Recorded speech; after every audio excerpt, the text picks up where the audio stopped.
Assalamualaikum warahmatullahi wabarakatuh.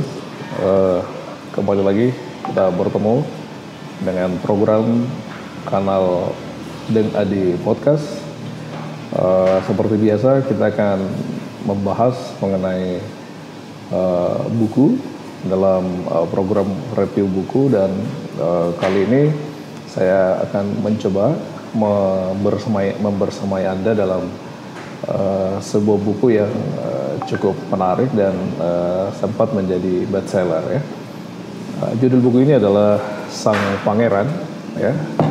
Buku ini ditulis oleh saudara Salim Afillah, salah seorang dai yang kondang, dai muda, dan penulis yang telah menulis atau menerbitkan belasan judul buku di tanah air.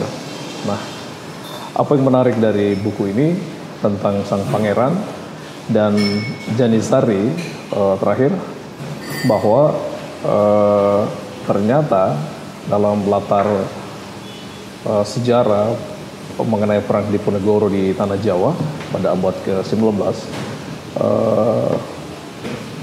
ada fenomena lain yang selama ini kita tidak ketahui atau tidak kita pahami. Ternyata bahwa ada elemen yang begitu penting yang kemudian terlibat dalam perang Diponegoro, yang merupakan salah satu perang yang paling dahsyat di Nusantara ya. Tentu saja ada perang Bonjol ya, yang dengan tokoh Imam Bonjol ya di Aceh atau di Sumatera. Tapi yang akan kita bahas ini adalah bagaimana perang Diponegoro ini ternyata memiliki korelasi dengan para Janitsari atau salah satu elemen militer rahasia atau paling kuat di era Turki gitu ya. Nah, itu yang menarik dari buku ini ya. Dan ternyata dari benua Eropa yang sangat jauh itu, dengan Indonesia atau Nusantara sebagai negeri kepulauan yang mereka kenal dalam Kesultanan Turki, perang Diponegoro ini dianggap sebagai, atau perang Diponegoro atau perlawanan Diponegoro ini dianggap sebagai sebuah peristiwa yang sangat menentukan bagi jalannya sejarah di Nusantara. Nah, ternyata buku mengenai Sang Pangeran ini tidak hanya bicara mengenai bagaimana sebuah perang Diponegoro itu berlangsung, tapi juga berbicara mengenai banyak hal tentang latar belakang kisah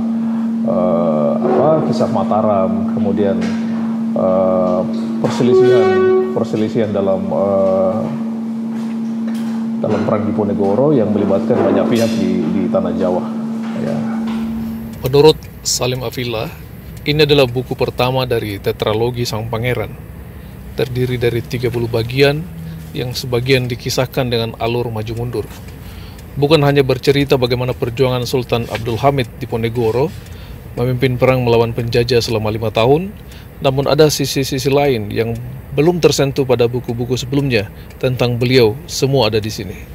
Secara keseluruhan, dari buku ini kita bisa mengetahui bagaimana pemikiran, adab, dan kesalihan seorang Sultan Abdul Hamid Diponegoro yang lebih dikenal sebagai Pangeran Diponegoro. Di Makassar, ia disebut sebagai Karang Jawa atau Raja Jawa. Pemikirannya jernih, cerdas, disertai dengan adab terpuji dan kerendahan hati di balik sikapnya yang teguh dalam memegang prinsip, terutama menyangkut agama yang beliau anut. Walau terlahir sebagai anak raja, tak pernah takut hidup dalam keterbatasan selama perjuangannya. Semua yang beliau lakukan selalu berlandaskan pada ajaran Islam. Ia dididik oleh seorang perempuan tangguh, Ratu Ageng. Sejak kecil, membuat beliau tumbuh sebagai pribadi yang kuat, mumpuni dalam keterampilan berkuda, bertempur, dan strategi. Dalam perjuangan yang panjang, beliau tak pernah lupa untuk tetap bertafakur dan bermuhasabah. Gua Selarong adalah tempat kesukaan beliau untuk menyendiri, dan di sanalah beliau beberapa kali mengalami pengalaman spiritual.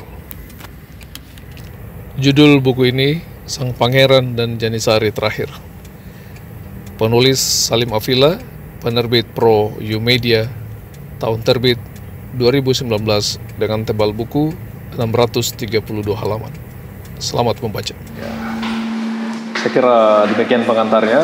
Insya Allah akan kita ketemu lebih lanjut di review buku ini. Ya, saya mengambil gambar ini di salah satu kafe di Makassar, di Bilau Coffee. Terima kasih. Assalamualaikum warahmatullahi wabarakatuh.